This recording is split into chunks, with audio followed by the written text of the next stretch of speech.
We are in Bhagavad Gita, chapter 2, sloka number 54. From 54 to 72 is one part, the part concerning Sthita Prajna or the enlightened one. Quickly reviewing what we had done so far. On seeing both sides, the elders and friends and relatives ready to fight with each other, Arjuna becomes a despondent and overcome with sorrow and pity and attachment. He throws down his bow and says, I am not going to fight. Krishna puts a smile on his face and then gives him a bit of advice. Well, Krishna says, look Arjun, you are associating yourself with the body. Actually, you are not the body, you are the soul. So are all the others. Everyone has a karmic debt. They have to get killed, which I have already done. You are only a namesake instrument to do that job. The duty of a Kshatriya is to kill the unrighteous people, and that's what you are required to do. Getting bogged down with attachment doesn't suit a Kshatriya, and therefore get up and fight. And then he gives a spiritual aspect of it, saying that the Atma is what the people are, not the body. And the body alone can be killed and not the Atma. And you have therefore nothing to worry about it. Birth and death is a part of the body and not that of the soul. And you, as a soul, do your job. And he gives an opportunity now to Arjuna to raise a question. With that, we start today's portion. Arjuna Uvacha, sloka number 54. Sthita prajnasya ka bhasha samadhistasya keshava Sthitadih kim prabhasheta kim asita vrajeta kim Shri Bhagavan Uvacha prajahati yada kaman sarvan parthamanogatan atman yevatmana tushtaha sthita prajnastatochhyate. Dukkeshu anudvignamanaha sukeshu vigataspruhaha Vita bhaya krodha stitadir muniruchyate Yas sarvatra nabhisneha tat prapya shubha shubham Nabhinandati nadveshti tasya prajna pratishtita Yada samharate chayam kurmonganiva sarvasaha indriyanindriyarthebhya yastasya prajna pratishtita vishaya vinivartante niraharasya dehinaha rasavarjam rasopyasya param drishtva nivartate. Sloka number 54. Arjuna Uvacha Sthita Prajnasya ka bhasha Samadhistasya keshava Sthitadih kim prabhasheta Kim asita vrajeta kim. Arjuna asked a question to Krishna. He uses three words here. Samadhistha, Sthita Prajna, Sthita Dihi. All the three refer to the same type of a person. What type? Sthita Prajna. Yasya Prajna Sthitaha asti. Yasya Prajna Chala na asti. Achala asti. Samadhistasya Yaha Samadau Vartate. Sthita Dihi. Yasya Dhihi Sthitaha asti, Drida asti, Nischala asti, Achala asti. So, all the three terms refer to that person whose wisdom, whose awareness, whose consciousness called prajna in Sanskrit, or samadhi, or dhihi. One whose intelligence, whose wisdom, whose awareness, whose consciousness is firm, not wavering. And because of that virtue, he is able to control his mind and take the mind to where he wants it to go. He has a complete control over the mind. The mind is what? It is nothing but sankalpa, vikalpa.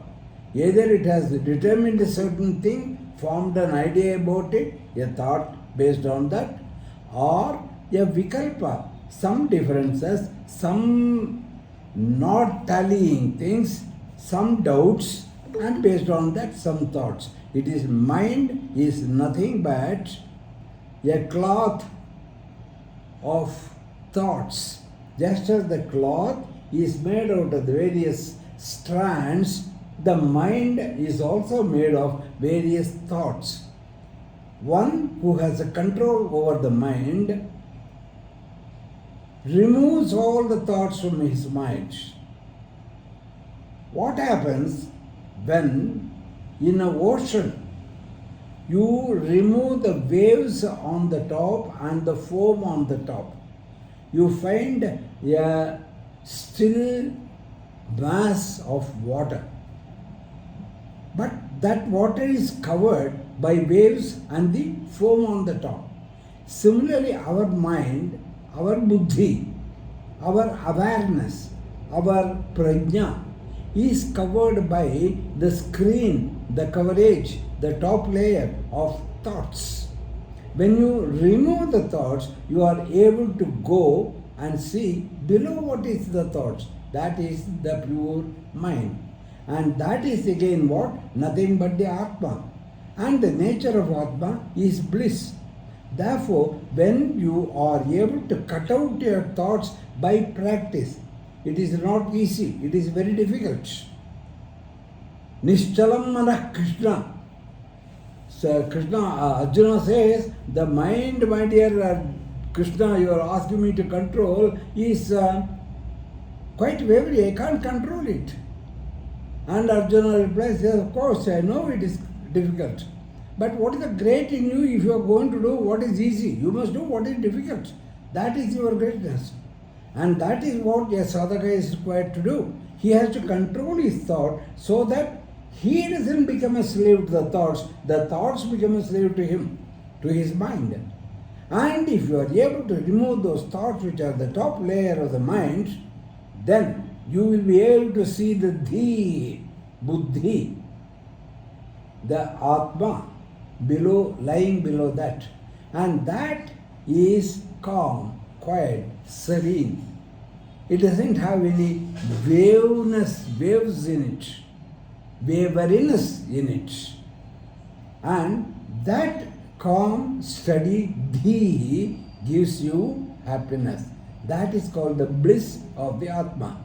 So to attain the bliss of the Atma, what you have got to do? You have got to remove the thoughts. But in the process of removing the thoughts, you should not go to sleep. Because when you go to sleep also, the thoughts are not there.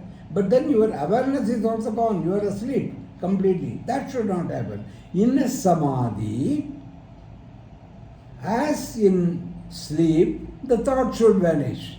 But not as in sleep, the awareness should be awake.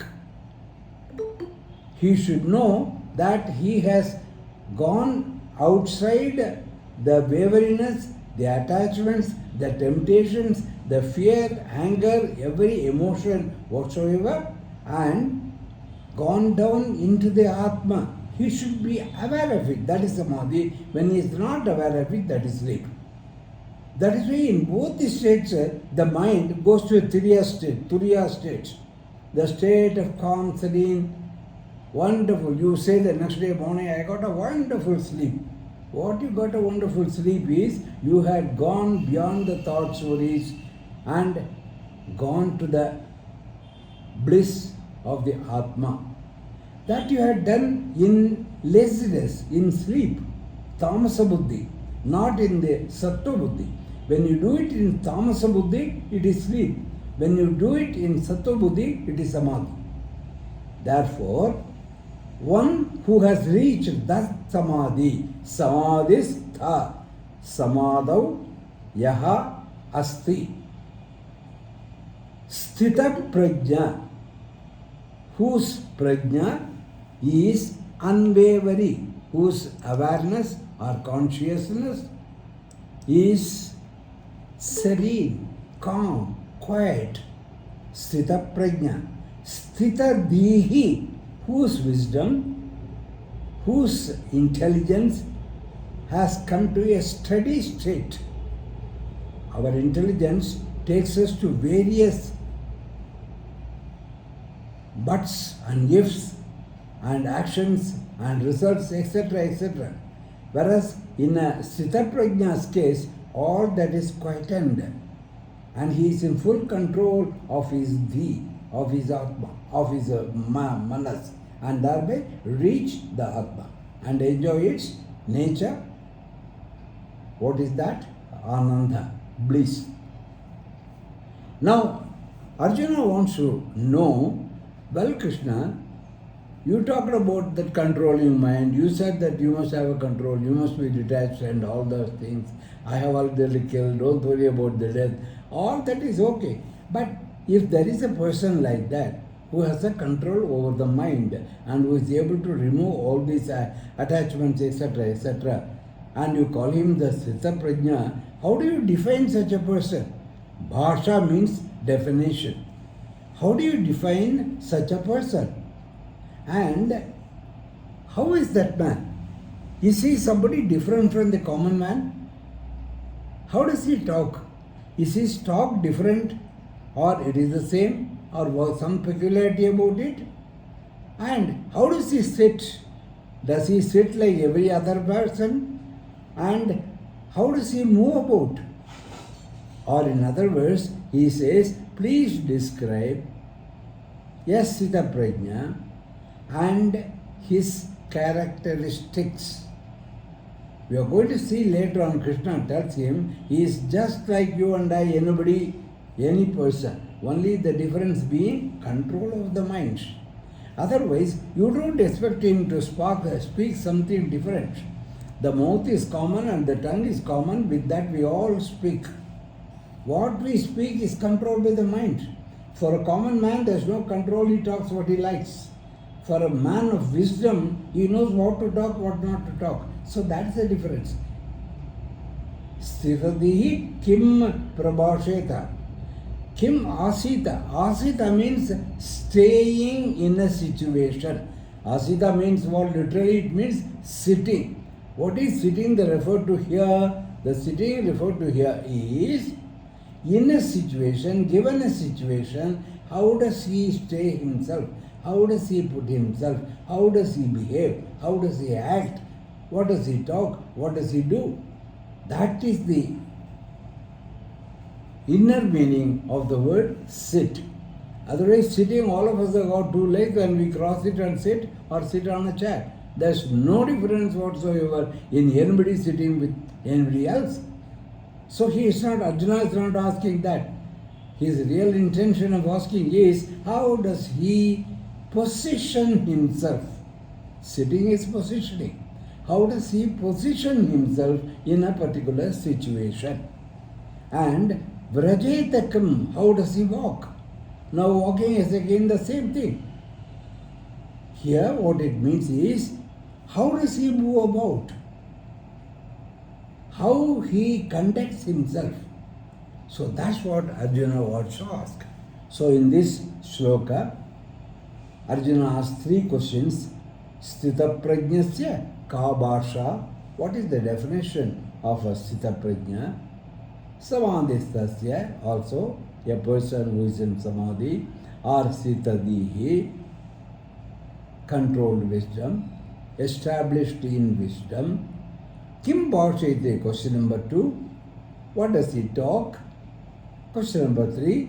Kim Asita, how does he sit in a situation? And fourth question, Kim Vrajeta, how does he walk? So these are the 4 questions Arjuna puts to Krishna.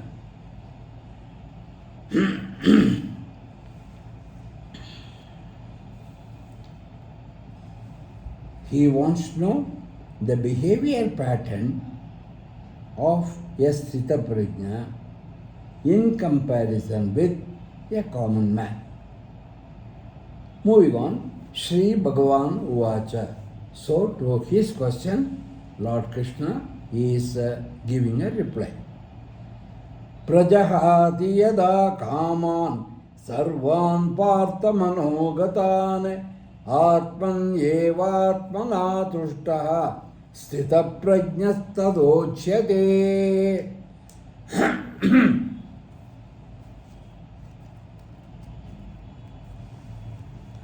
Here, Lord Krishna brings in Manas in the previous question asked by Arjuna. Krishna is going to introduce the word Mana. Prajahati yada kaman sarvan partha manogatane atmani eva atmana dushtaha sthita prajna tado uchyate. I'll tell you a small story. There was a Sthita Prajna who was so much immersed in the thought of the Lord. He doesn't give a dime to anything about him or the society around. One day he was found lying under a bridge. Well, all the bridges don't contain water in it. They provide a place of shelter. And he chose one such thing under a bridge. And he didn't even see what is the place. He was lying there. And he was lying naked.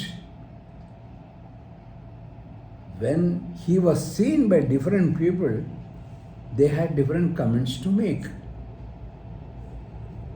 Firstly, a drunkard saw him, and the drunkard laughed to himself. You fellow, you are drunk yourself, you have pegged too much. You didn't know how you are dressed or naked. You have just gone flat. Poor fellow. He went away. Then came a thief. You fellow, you did not know the art of stealing. You have tried to steal somewhere and got caught.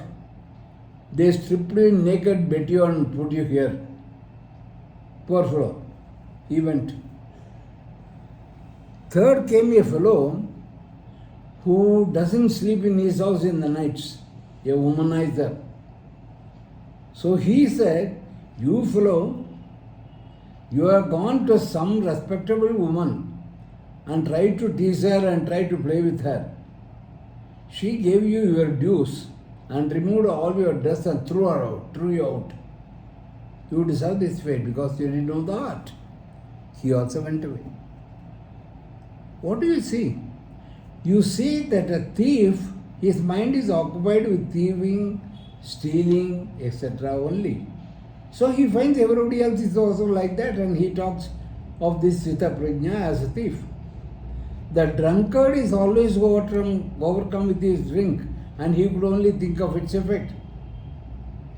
And the third fellow, womanizing, always is interested in the lust, and he looks at him a victim of that lust. On the other hand, a sannyasi passed through the place. He said, my God, blessed is that lady, blessed is that house in which such a knowledgeable person is born, who couldn't care less for what others think about him, but is immersed in the joy of the Lord. To reach that stage is not the cup of tea of everybody. Great, I salute you. So look at that. What does it show? What is the underlying fact in all these things? In all these things, you see that it is the mind which comes to a conclusion. That mind is dictated by the vasanas of that person. What type of a person he is, that type he talks. So, the mind is the one which can take you to anywhere, any extent, any limit. And that is the reason, therefore, that should be controlled. You control the mind. The mind, they say, is the master sense. When you touch something, the sense reports to the mind. I touched something and it is hot. The mind gives the instruction, remove your finger. It's not for you to touch about or play with. When you eat something, the sense organ of touch, of taste reports to the mind and it gets the information about what he is eating from the mind. The sense organs by themselves, please understand this correctly, the sense organs are instruments. The tanmatra is the nature of a particular thing. The taste, the touch, the hearing, etc., whatever it may be. And they again cannot differentiate it on their own without referring to the mind. It is the mind who informs everybody about what they are doing. And it is the mind, therefore, the master sense. So, instead of controlling each and every sense organ, he says, control the mind, then everything is taken care of. That is the point he tries to bring here. Prajahati yada kamane, kama, may be a lust, may be desire, may be an object of desire. Prajahati yada kamane sarvane partha manogatane. He partha yada manogatane kamane sarvane prajahati. He partha, the son of Prithu, manogatane, mane agatane. What has come into your mind? Born in your mind. For the drunkard, something was born in his mind according to his vasana. For the thief, it came into his mind that this will also is a thief according to his vasana. For the womanizer, according to his vasana. For the sannyasi, according to his vasana. So everything has come where? In the mind. Manogatane kamane. So kama is directly associated, controlled by the mind. So, he partha sarvane manogatane kamane, all the desires, object of desires which are born in the mind, prajahati, who? The Sthita Prajna discards, casts off. He doesn't allow them to take the upper hand. Atmanyeva atmana tushtaha. And what does he do otherwise? Atmani eva. He has removed the thoughts. I told you he has removed the sleep also. Now he has gone to the mind. Mind is like a still ocean water, and that is blissful by nature because it is Atma, and that Atma he is the dwelling. Atmani eva. In that Atman only, Atmana by himself, tushtaha, remaining happy, remaining satisfied. He has no complaints. He is very happy that he has gone to the level of the buddhi, not carried away by the vasanas, indriya vasanaha. So that person who has gone deep into his mind by, you call it meditation, whatever you say, who has gone deep into his buddhi, into his Atma and therefore enjoyed the bliss of it, he is called Sthita Prajna.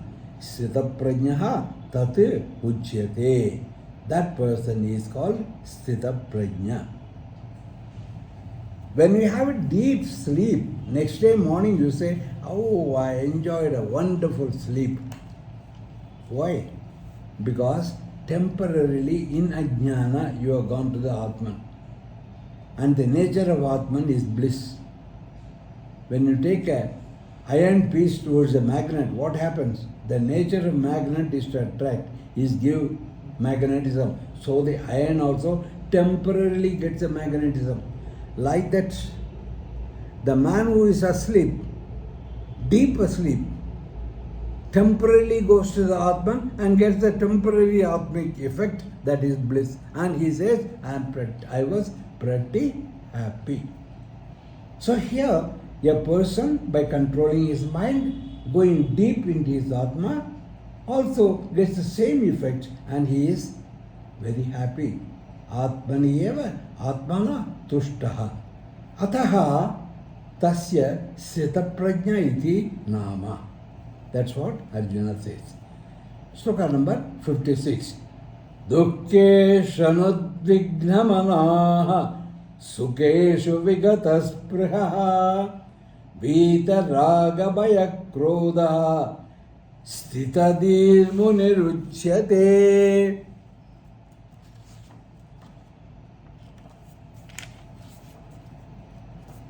Let me take a minute.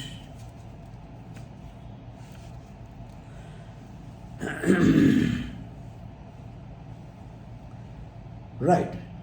Dukkeshu anudvigna manaha. Anudvigna manaha. Sukheshu vigata sprihaha. Vita raga bhaya krodha stitadihi munihi uchyate. Muni is a sage. Stitadi munihi, that sage. Who is the Sthita Prajna? That sage is called Sthita Prajna. Munihi stitadihi iti uchyate. He is called Sthita Prajna. Who? Again Krishna gives another angle. He says, Dukkeshu anudvigna manaha. I'll give the literal meaning. In our sorrow, one who is not affected, made to grieve. Sukheshu vigata spudha. In the enjoyment, bhoga vastu, bhoga vishaya, not having attachment, vigata spruhaha.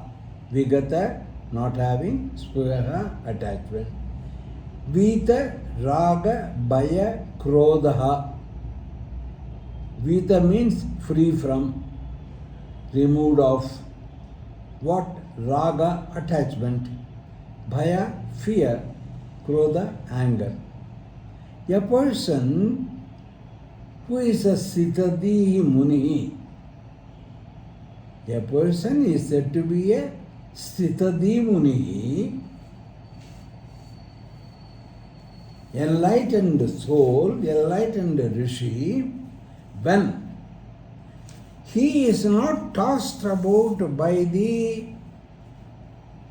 grievous occasions, grievous matters, developments happening in his life. Like losing a near and dear one, or losing wealth overnight with a stock market crash or demonetization. Dukkeshu ane ud vigna manaha. Vigna manaha. The mind which has been obstructed, ud very highly obstructed, and no, not obstructed, negative, opposite of it. Not highly obstructed, Ane ut vigna manaha. Minded person when dukkheshu, when he comes across, when he faces a dukkha, a sorrowful incident, a sorrowful happening. Sukheshu vigata spruha. Sukheshu, in pleasant matters, pleasant developments, pleasant affectors, spruha vigataha. Spruha means attachment. Vigata spruha, without getting tempted, attached, drawn, taken close. So, in sorrow, he doesn't bog down. In happiness, he doesn't hit the sky. Vita raga bhaya krodha. Nor he is affected by attachment or fear or anger. Nothing affects him, be it bad times, good times, attachment, fear, anger, whatever it is. Nothing attaches to him. Why? Because he takes everything with the attitude of this happens. When we think that only good things should happen to us, we should always be happy. Nothing unexpected should happen to us. Nothing affecting our health should happen to us. None of our relatives or friends should die. We should always get good stuff to eat. We should always have a good place to live. We should always have a bank full of our balance. That is, we want only the good things in every department. And if something happens opposed to it, we crash. Whereas a man with a real intellect will know that agama payanaha, anything in life doesn't stay. They come, they go. The change is the only constant thing and nothing else is constant. Once he knows it, he knows that I have got dukkha today. I will accept it. I will go through that. Tomorrow I will have sukha. Again, I am not going to be joyous because of sukha, because I know that will also go, and again dukkha will come. Sukha dukkha, jaya ajaya, jaya ajaya. Profit and loss, they are alternating. The duration may be different, but the fact remains that everything happens. You sit quietly and explore your own life. Haven't you had ups and downs? Were you able to do anything about it? By getting bogged down, have you achieved anything? So what does your intellect demand? Take things easy. When I was serving in the army, I used to get a junior coming and saying, "Sir, this has happened, that has happened. What to do?" I pointed out to him a small wooden piece I kept on my table. This day also will pass. This problem which has come to you right now also will pass. Yesterday you didn't have the problem, today you have got it, tomorrow you will not have this problem. So today when it has come, face it and do what is the best thing to do.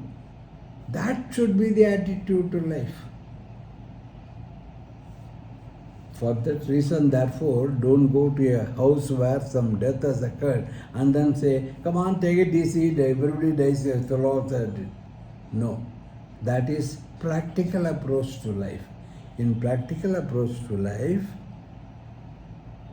yes, where you have got to show a sympathy, show it. But let that be only superficial in your mind. You also don't become affected by that sadness and start crying along with him. No. Our Shastra says, there also keep your equanimity. But since the other person is in a shock, give him a consolation. That's all about it. So you should understand it with that meaning. Don't say this is all high theory, highly placed theory and all, not practical. No, it is very much practical. Do you achieve anything by getting into your shoes when you are affected? Or hitting the ceiling when you are happy?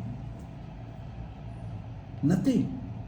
So that intelligence should be there. Dukkeshu anudvigna manaha, not affected by sorrowful happenings. Sukheshu vigata spruha, in pleasure without hankering, without getting attached to that pleasure. Vita raga bhaya krodha, freed from attachment, fear and krodha. Now what is this freed from attachment, fear, krodha? Let us take each individual word. Freed from raga. Attachment is such a thing, it pulls you out of your logic, reasonable thinking. And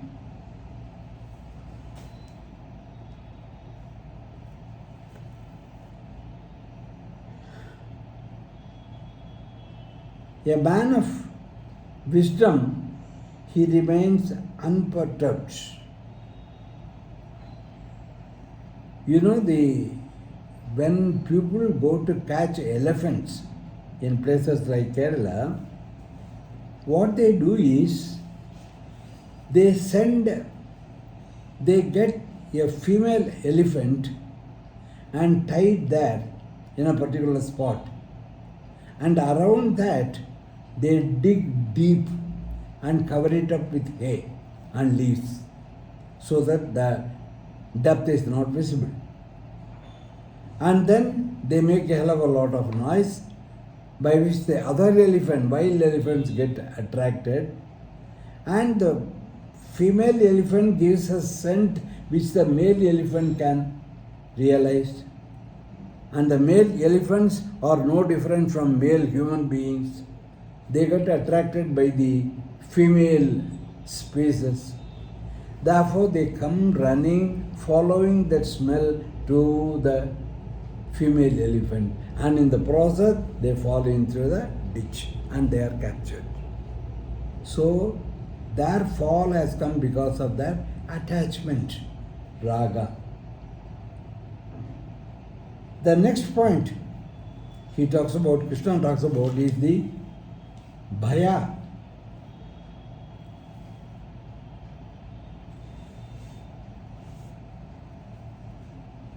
A poisonous snake is there. You can pass by the side of it and that will pass in its way. Nothing will happen. But the very fact that the snake is there induces a fear in a person.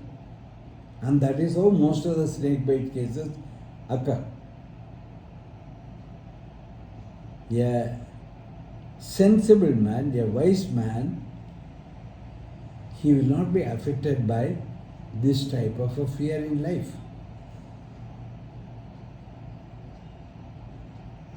The jnani does not fear even death.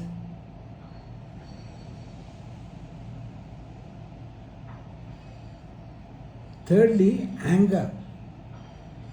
Bhima, you know of the Panchapandavas. He was not anyway, none of them were particularly fond of Kauravas. Bhima was definitely against those fellows. But his reaction towards the Kauravas has gone to such a height. The very name of Kauravas, he used to get angry. It is that anger which is bad. It was that anger that even got him into trouble. Anger becomes unethic. You do things which are not ethical. You do things which are not spiritual. Therefore, these three qualities, raga, bhaya and krodha, should be avoided. And here, Vita raga bhaya krodha, our Sita Dehi is not affected by any one of these.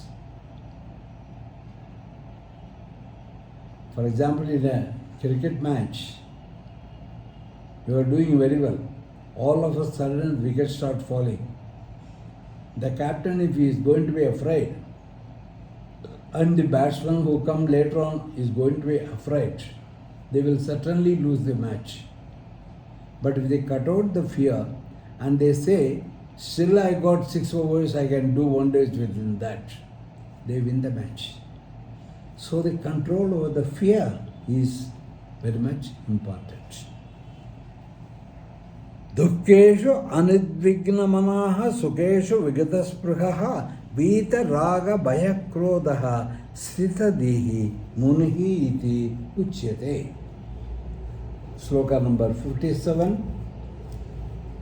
Yas sarvatra anavisneha tat tat prapya subhasubham नाभिनंदति न द्वेष्टि तस्य प्रज्ञा प्रतिष्ठिता. यह सर्वत्र अनभिस्नेहः तत् तत् प्राप्य शुभ अशुभम न अभिनंदति न द्वेष्टि तस्य प्रज्ञा प्रतिष्ठिता. What we are seeing just now is put slightly in different words.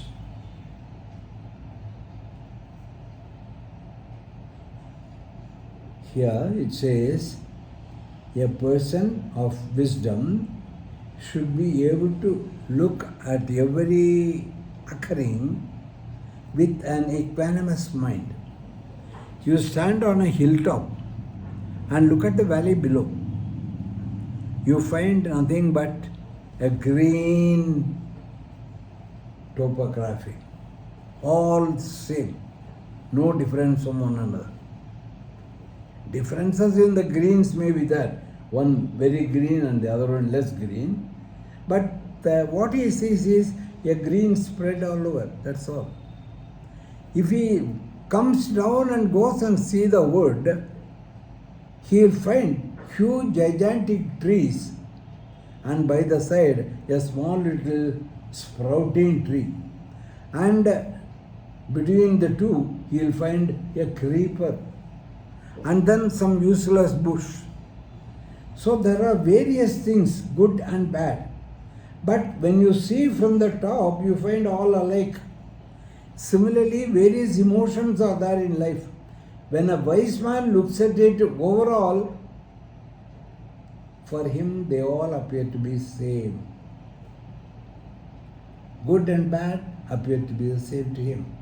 Sloka says that yaha sarvatra anabhisneha tat tat shubha ashubham prapya na abhinandati na dveshti tasya prajna pratishtita. Pratishtita, poised, established. Tasya prajna, his intelligence, his wisdom, his awareness is established. He is the sthita prajna. Who? Yaha, who?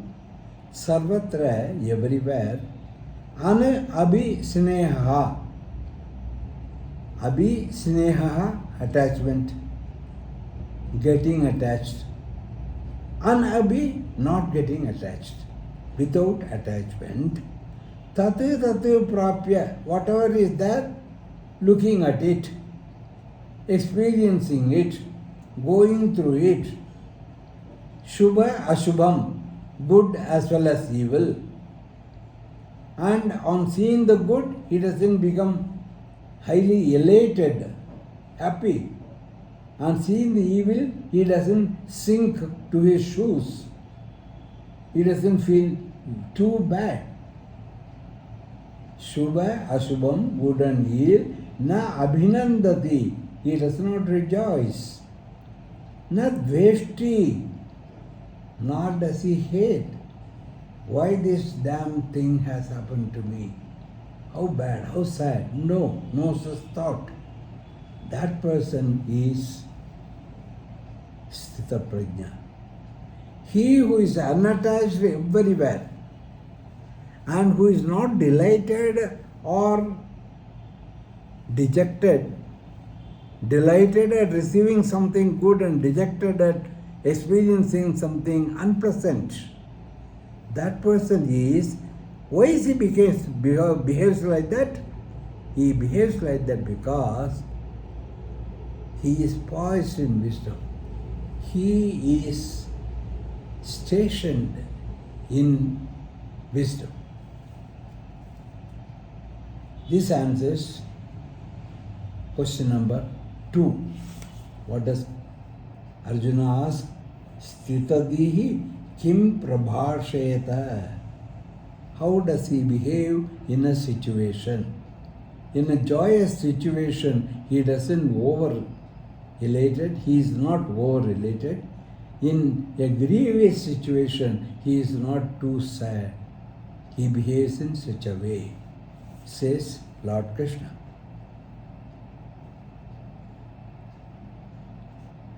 That self-mastery of the jnani, how does it come? How is that? Doesn't he have the same type of emotions as you and I? He also has. When that is the case, why he doesn't react the way I react? Why he doesn't react in a different way? The same sense organs he has got, the same tanmatras he has got, heat, cold, dissatisfaction at loss, elation at happiness. The same reactions he also should have, but he doesn't have. Why? Krishna answers, next shloka, number 58, Yada samharate chayam kurmo angani iva sarvashaha indriyani indriyartebhyaha tasya prajna pratishtita. Yada samharate chayam kurmo angani iva sarvashaha indriyani indriyartebhyaha tasya prajna pratishtita. Yada Kurmaha angane sarvashaha samharate iva tata. In the same way, tata cha ayam indriya arthebhyaha indriyani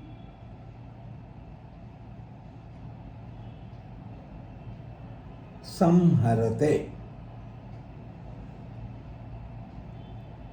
Tasya prajna pratishtita. Yada, how? Kurmaha, tortoise. Angane, its small little legs which come out, you might have seen that.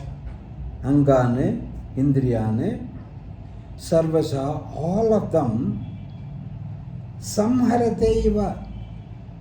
You know, when you throw a stone at a tortoise, that will immediately withdraw all its hands and legs into its body, which is covered by a thick shell. It controls its indriyas immediately and thereby escapes from the hurt. If it doesn't do it, what will happen? The stone will go and hit its leg or hand or mouth, head, something. It withdraws everything into the shell. It looks as if there's a piece of hard stone like that. Everything has gone inside. That is the reaction of a tortoise. And similar is the reaction of a Sthita Prajna. What does he do? When he sees that some Indriya is going to be affected, he doesn't allow that object. Upanishad says, your sense organs and the sense objects. Sense objects are outside. Sense organs are in you. In an eclipse, what happens? The sun, the moon, whatever it is, that is eclipsed by another planet and you don't see it.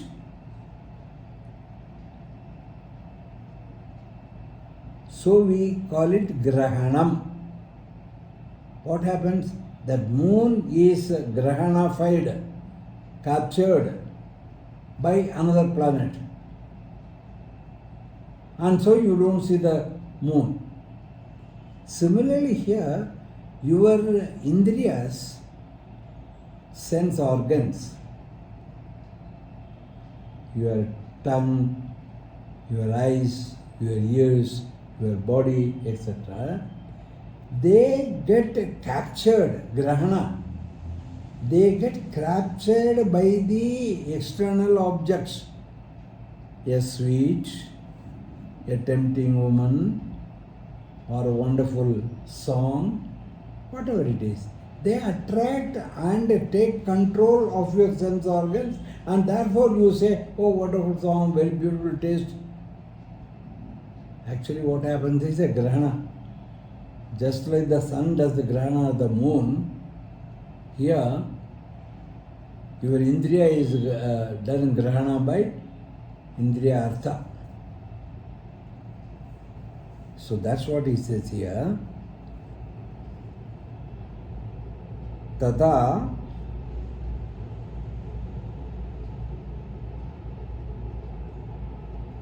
Indriya Arthebhyaha Indriyani Samharate. Indriya Arthebhyaha, Artha means Vishaya, object. Indriya Artha, Indriya Vishaya, Indriya object, sense object. What is a sense object? A sweet is a sense object to the sense organ, that is tongue. A gossip is a sense object to a sense organ, that is ears. A picture, a cinema is a Indriya Vishaya for the Indriya, that is Netra. A pretty woman is the Indriya Vishaya to a body, that is the Indriya. So what happens in the case of the wise man? The moment he finds the Indriya Vishaya approaching, like the tortoise withdrawing all the organs inside its tight shell, the wise man also withdraws his sense organs, doesn't allow the sense object to capture his sense organ.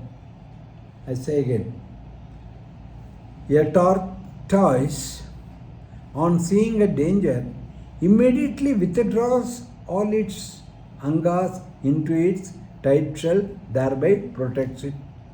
In the same way, a wise man, the moment he senses a sense object, Indriya Vishaya, a Mysore Pak for a diabetes, let us say, the moment he sees it, he says, no, this is going to create harm to me, I won't touch it. So what does he do? He doesn't allow the tongue to be captured by that sweet. He doesn't allow his Indriya to be captured by the Indriya Vishaya, Indriya Artha.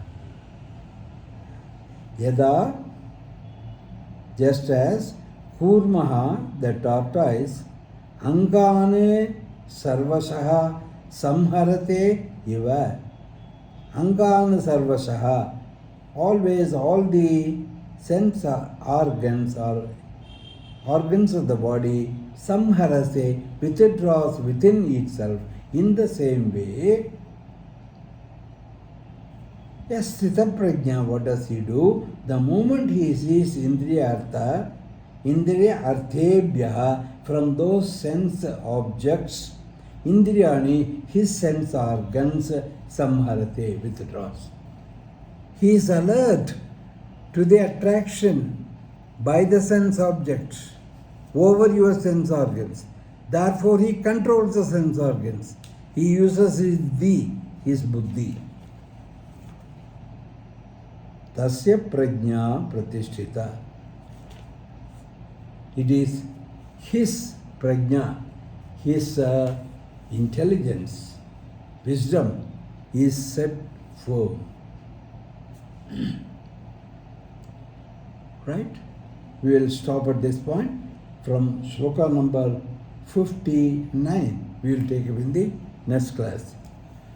Om Purnamada Purnamidam Purnat Purnamudachyate Purnasya Purnamadaya Purnameva Vasishyate. Om Shanti Shanti Shanti.